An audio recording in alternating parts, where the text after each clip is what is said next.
In this video, I'll show you how I made a program that creates Satisfactory maps using images and CSV data. Satisfactory is an open-world factory building and exploration game. Its world is so massive that actually trying to explore all of the land to find key features like crash sites and caves becomes almost impossible. Almost 400 hours within the game, and even with using mods for creative mode, I cannot say that I've explored all of the map.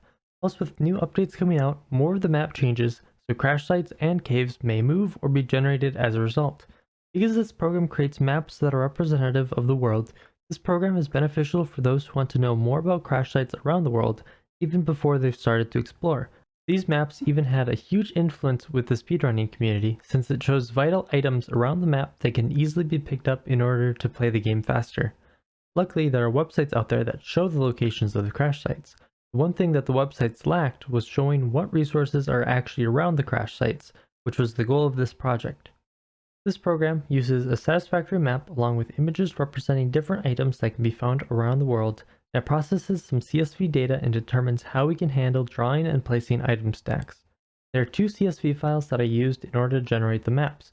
One of them is called hard drives, and this file holds all crash site data, including requirements to open them, along with ID, X, Y, and altitude. It also contains a column called type, which is used for the program to determine which function should be ran for the crash site when generating it. Each row in the CSV file marks a point of interest which has item loot, even if there is no crash site at the point of interest. The second CSV file is called loot points, which is altered from a file that I received from Mippy, another speedrunner within the speedrun community. From my understanding, this data was gotten from the save file because the save file stores item locations of the world. Each row within this file represents a single item that can be found around the world, along with the respective information on it. Some item types may not be the most obvious, as I assume the creators of the game never updated their item type to be relevant to their name. One item would be steel plate reinforced, compared to its actual name encased industrial beam. As a result of these weird names within this CSV file, I personally thought it would be beneficial to rename the images used for the respective item type. That way, if someone were to troubleshoot the code and find an item called modular frame lightweight, they'd be able to reference it immediately with the picture, as opposed to looking for a dictionary of relationships in order to actually find the correlation between item type and picture. After obtaining the images along with the CSV data, all I needed to do was work with Python in order to interpret said data and images and produce a big image.